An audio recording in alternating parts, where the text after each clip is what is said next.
Hey traders, welcome to Charts and Coffee. Great to see everybody. Hope everyone's doing well. Let me get this camera tilted up just a bit. There we go. Great to see everyone. Hope everyone had a really good, happy weekend. And I know it's cold in most parts of the world, although I heard certain parts of Florida, I think the middle of Florida, Lakeland maybe, was colder than Anchorage, Alaska this morning. So yowza. I live in South Florida for a reason. I like it warm. I like it humid. So it's anyways, hope everyone's staying warm. Kind of a cold morning in the market. That is for sure. You know, we're still wandering ever closer to the Wednesday Fed meeting, not looking for a rate hike. However, we are going to be looking for the messaging that maps to the eventual March, maybe May, maybe June, but it's looking like March rate hike. So that's what we've got going on. I mean, yes, this is a very busy calendar this week, very busy. So it's not like we're lacking it's not as if we don't have enough to be keeping an eye on. We have GDP this week, of course, the FOMC, but nothing is going to obviously overshadow that Wednesday 2 p.m. hot zone. And what a hot zone it will be. After that, we've got the GDP hot zone. We still have earnings. Again, another kind of scheduled, high impact, high volatility economic release. Got to be aware of all of those. So as always, this show is about your questions. So let's get to them. All right. So first up, let's get to our charts here. Where the heck are my charts? There we go. So first up is Peter. All right. Question is, where do I anchor my VWAP trio indicator in TradingView? So it's the same way that I would anchor it on any of the platforms, Peter. So if it's intraday, it's based on time. I'm usually looking at 2 a.m., 7 a.m., 9:30. And if it's end of day, the daily time frame, it's a little bit different. We have different anchors we can look at. So consider just some basics. First the year, first the month. If you're looking at an IPO, that born on date. Some folks like to anchor to earnings. So there's some flexibility there. There's no rigid what's right and what's wrong. It's just really a matter of how is it that you want to measure volume from a particular point in time or date forward. That's the whole game when it comes to VWAPs. All right. So I hope that was helpful. All right. Next up, Hutch. Oh my gosh. These markets are like the last 2 minutes of the Chiefs and Bills game, up, down, back and forth. I don't know that I've seen a crazier, what was it, about the last 2 minutes and 35 seconds? We were at 21-26 and we ended up 36-40. Unbelievable. I have to say, I was rooting for the underdog Bills. Mahomes is a magician. I think Allen played unbelievably. Crazy games this week. Yeah, back and forth. I completely agree. It was a heck of a game. You know, I'll tell you what, we all have our favorites when we're going into a game. We're rooting for a particular team, but above a team, unless it's the Patriots. And even then, I'm a fan of the game. I want the best team to win. And, with Bucks Rams, it was the Rams. They just played a better 4 quarters. And, that one, the overtime rules for NFL have got to change. That was that very a coin toss, really deciding the game, if you will, at that point. Anyways, I always remember this. I had a trader friend tell me, look, he says he wasn't a sports fan at all. He says, no one's sending me a check if my favorite sports team wins. My life isn't any different if my favorite sport team wins or loses. He goes, I don't watch that stuff. I'm like, fair enough. I lose my mind a little bit. I've got to work on that though. All right, Pfizer. Hey there, Jose. So Pfizer and healthcare. Pfizer's going to go, for the most part, where healthcare goes, XLV. Remember, index sector stock. That is the ETF approach to the markets that I focus on. That's the sector secrets mantra, if you will. Sector is in the middle. It's really the building block in many ways of the index, of the indices. And it's also going to dictate a lot of what individual stocks do. So we want to start with that broader index sector stock. So if I'm looking at Pfizer, it's a relative outperformer. And if we're going to see any reprieve on XLV, those of you in the mastery know, and I've taught a lot of you, if we're in chop, and are we in chop? Take a look at our JT multi, right? The history has been kind of going back and forth between mostly bullish. We're at really still at testing that 200 propulsion. This is an interesting place for that minor low pattern. I taught you all that minor low pattern in a previous free video. It's a classic pattern. And that lower low surrounded by two higher lows. We don't just look for the pattern. We look for the pattern to occur at a certain spot. Just like we don't look for indicators, but we look for indicators to coincide with other factors. This is a fantastic combination in XLV, which is in many ways going to dictate, Jose, what we could see next in Pfizer. So let me show you how we put this together really quick. Darvis, this is the best way to automate support and resistance, bar none. 1950s, 1960s, this process was created. At this point, what we have in my Darvis 2.0 is just a modernization of that. It's not really Darvis anymore. We just modernized it based on these minor low and minor high patterns, which just makes it much more realistic for the kind of markets we deal with now. So there's your automated support and resistance, which, by the way, Darvis 2.0 is absolutely free. There's your propulsion. So right in that same area, look what's swooping in there, the 200 propulsion. You connect the dots on these, that's where the 200 EMA is. So two reasons, that's a nice stacked level. Have multiple Ys, sort of the Simon Sinek school of technical analysis. Have more than one Y at a level. All right, well then why is this even potentially an exhaustion level? We don't know if it ultimately will be, but we have a yellow neutral JT multi. Neutral in the color means a non-trending market, but we look at the previous trend to say, well, what's the likelihood of continuing higher or lower? Now we also know that this doesn't have to bounce. It could just pull a good old-fashioned hot knife through butter and take out that 200 propulsion. We've seen that in other places. So we can look at whether or not this chop is in fact oversold, kind of at or below the 20 level of the slow stow. Here are all the settings, okay, right there to recreate this. And then this is built into your TOS platform, by the way, including the signals, everything. That's just free in TOS. Just what's unique is where I'll tell you to put the settings, okay? All right, so we are in an oversold zone. So that's potentially, right? That's potentially support. Fantastic. So where is this happening? How is it being confirmed? And then the last thing I'll tell you is check out that video back at the Simpler Trading YouTube channel for the minor low pattern. Wait for that. I think that'll make a lot of sense. And then Jose, watch how Pfizer then responds to the tide, if you will, right? My boats and tide analogy, the tide rising, affecting a pretty sizable boat within the XLV. All right, so next up, thanks for the question.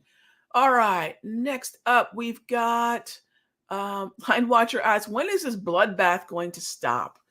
Line Watcher, my guess is as good as anyone else's guess. I'm going to say that what we have to do, so remember this, when we have an overall, and at Line Watcher, I'm sure a lot of people share your sentiment, no doubt.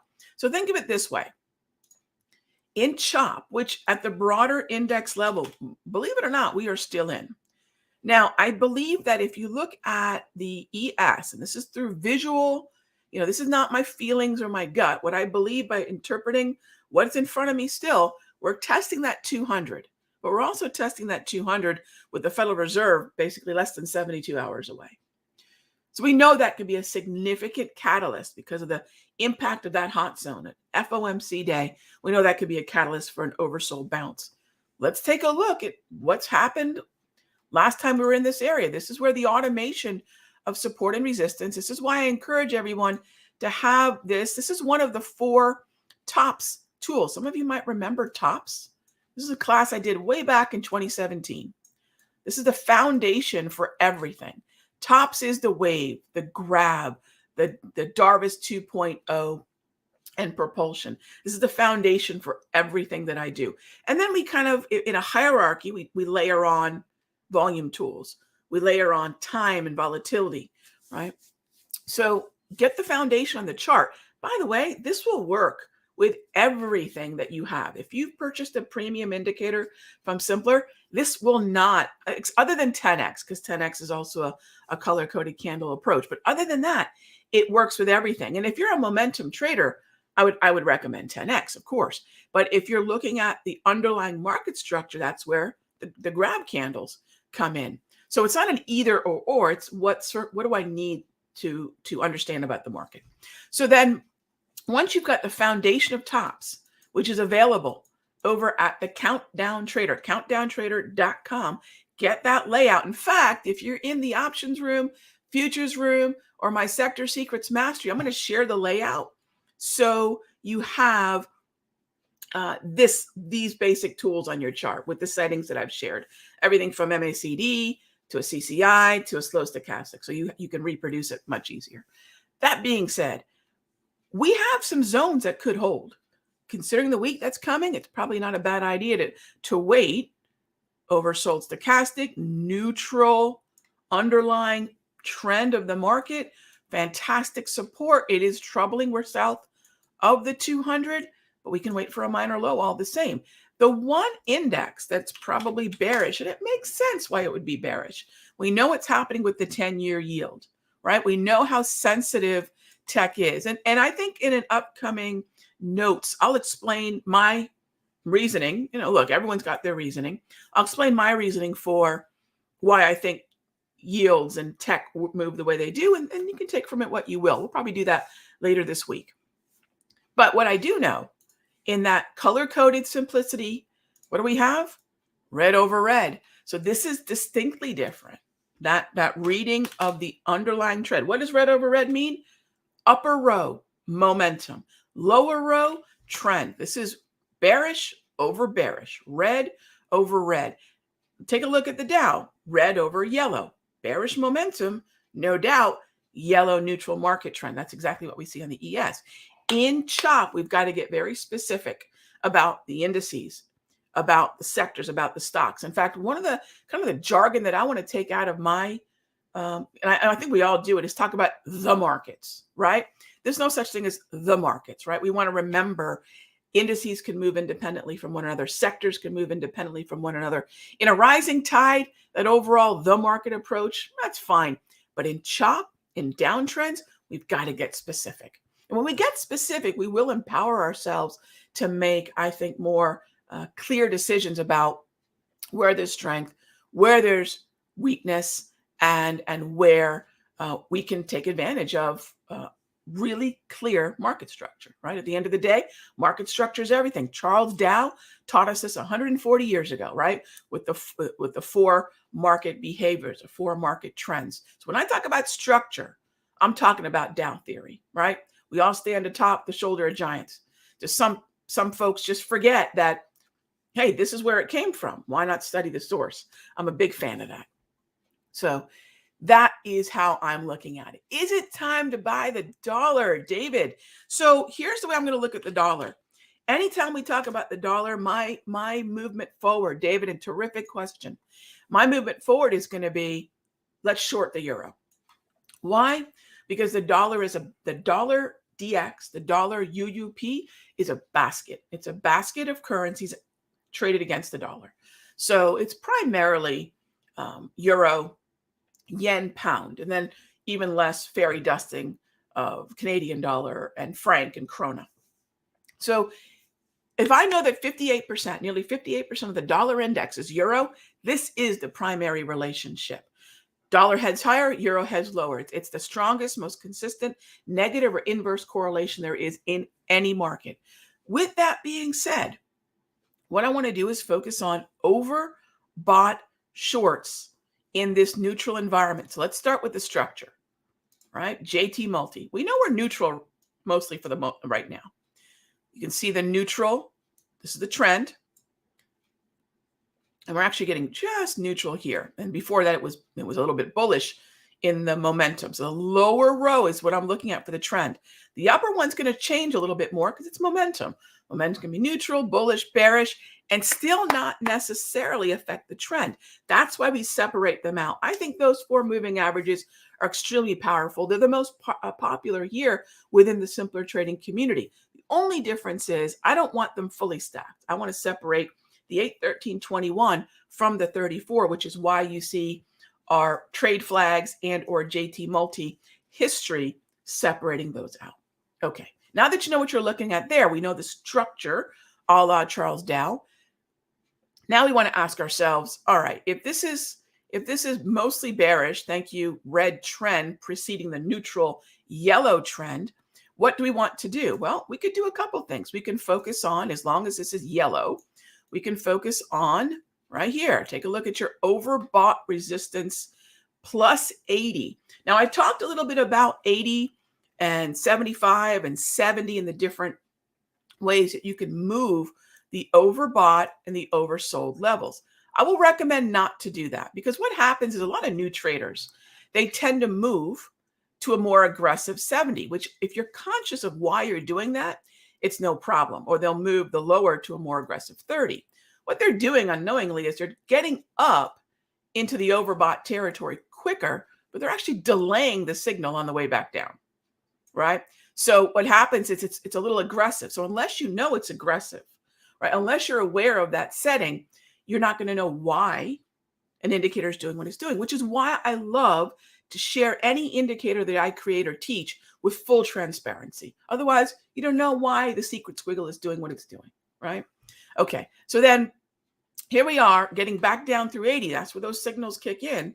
That's a K and a D on the slow stochastic. But that only matters because we're neutral. That only matters if we're at a resistance level. So what I would say to do is look at previous highs. I'd say near the 115 handle on 6E is where I'd short or long puts the 6E. That's also where FXE long puts will work. So David, that's the way I'm trading the dollar, not through the basket, but specifically through the euro. Awesome question. Thank you. How many red days do we need to validate a downtrend? Awesome question. So what will oftentimes be a precursor to the more conservative JT multi or the JT trend trade flag reading of red over red? Let me show you what the NASDAQ looks like. Right, you'll see NASDAQ's red over red. Red momentum, red trend. Bearish momentum, bearish trend. You can see that right on the trade flag. And then that mimics what's happening on the hard ride edge, that very edge of the indicator, of the JT multi indicator showing the history. Okay, if we get 5 to 8, I prefer even 8 to 10, red grab candles in a row, we're likely looking at an aggressive definition of a downtrend. Very fresh, very new downtrend. The JT multi, because it's waiting for the 8, 13, 21, and 34 to also align bearishly, it's going to lag. Moving averages are lagging. That's both good and bad, right? It's good if we understand its nature relating to price. It's bad if we're still deluded by this notion of leading indicators. I can't believe that anybody still talks about leading indicators because that's just ridiculous. Can an indicator that needs price lead price? Logic tells us it can't, right? So if I have a price-based understanding of bearish structure using the grab candles, and then I use different moving averages, propulsion dots are moving averages. The JT multi, those are moving averages. That's why I mean the transparency of the indicator is so important for me to convey, right? So the idea here is minimum 5. I prefer 8 to 10 red grab candles in a row, precursor. And then I want on the JT multi, I like about 2 sessions. 2 sessions. It doesn't matter if it's yellow over yellow, neutral over neutral, bullish over bullish, or bearish over bearish. I like to see 2 sessions minimally. So awesome question. Yeah, 2 sessions on that JT multi. And JT multi is going to help everybody. This is not specific to my approach. It's a foundation within TOPS. Yes. TOPS, by the way, is just my indicator package that we've made available for free that everybody has access to at countdowntrader.com. We look at grab candles, the wave, which is those 3 moving averages, the red, blue, and green. It's the automated support and resistance of the Darvas 2.0. By the way, some of you have 3.0 that adds some signals and some unique features, but start with the 2.0. It's fantastic. And then also the propulsion dots, which simultaneously allows you to take advantage of the age-old moving average cross, as well as sort of a smart moving average. In other words, it turns on and off, which is really neat. Once you get used to the visual of TOPS, you can overlay any indicator you'd like. And I believe that even if you like, look, if you're using some, because people always ask me about 10X and grab, this is not an either or, gang. This is not an either or at all. What this is you can use the labels of 10X, right? You know that we have the multi-10. So you can use the labels of 10X with the grab. You don't have to color code the candles. So for me, if I want to know what 10X is doing, I could just flick the labels on. And I bring that up because that's probably the most popular question I get when it comes to grab. So grab the free tools, lay them out on the chart, and then anything else you do is only going to be more accurate when you understand the underlying market environment. That's what JT Multi does better than anything else. Very easily, you can understand the difference between momentum and trend. It's unique. There's just nothing else that does it. And I'll tell you what, so many of these tools are things that are really just reflective of these classic Dow theory principles. I love that. I love sharing something with you all that's been time tested for over a century. So good stuff. Thank you for the question on that one. Love that. How do we understand the environment? PEP, Jamie? PEP's on the list. I like PEP, but more so, let's think index sector stock. XLP, I like a lot. Crack open XLP, Jamie. You will see there's a lot to like because defensives tend to be a place where people like to hide out. There's a lot to like in PEP. There's a lot to like in that XLP. That is some fertile ground. It's a good place to take cover when there's risk aversion elsewhere. Now, everything, including XLP and XLU, is going to be subjected to the FOMC volatility of that hot zone, that red hot zone. However, PEP is absolutely something that I've got on my radar. Terrific question. So in terms of activity, Jim, I'll probably sort of take cover, if you will, and keep things really short-term day trading until we get to Wednesday. And then I want to use Wednesday's volatility to set up my next round of trades, to set up our next round of trades. So I don't know if it's going to be quiet because remember, if we know there's a scheduled high impact volatility event, that's what a hot zone is, right? I coined hot zone in my last third book. Someone asked me, how do you look at events, economic events? I said, well, I look at them. Do we know they're coming? Because unscheduled, you can't prepare for. The second part is, if it's on the calendar, do we know it's going to be high impact?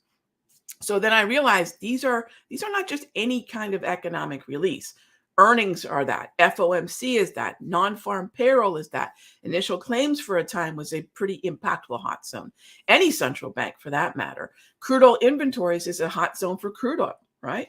So we know what they are as long as we understand where the impact is going to fall. So that being said, I don't know if it's going to be quiet, Jim, because ultimately what we're going to find is that the market participants, right? Overall market participants, investors, traders, they're going to jockey around for position, trying to figure out how they want to be pre-positioned in front of the FOMC. I have a hard time being super bearish across the board because there are going to be places as money is flowing out, there's going to be money flowing in. That's the way markets behave. Money doesn't go under the mattress because then we can just get long under the mattress futures. How come those don't exist? Where is the under the mattress ETF? Maybe we need to make that here at Simpler. All right. So with this being said, Tim, you like The Universe Always Has a Plan? It is a quick little read, and I do like quick little reads sometimes. I thought it was good. I thought it was really, really good. So as always, gang, I kind of ran over, so my apologies. As always, thanks for joining me for Charts and Coffee, my caffeinate and dominate crew. I appreciate you. I love the interaction we have here. Just smash that like button, if you will, on the way out. Let me know that we're heading in the right direction with the content. It's what you need. Leave a comment if you have ideas for what you'd like me to cover. Feel free to leave that in the comments here. So I'll see you all tomorrow, same time, same station. Be good to each other. Keep an eye on that calendar. Keep an eye on that earnings calendar as well. I'll talk with you soon.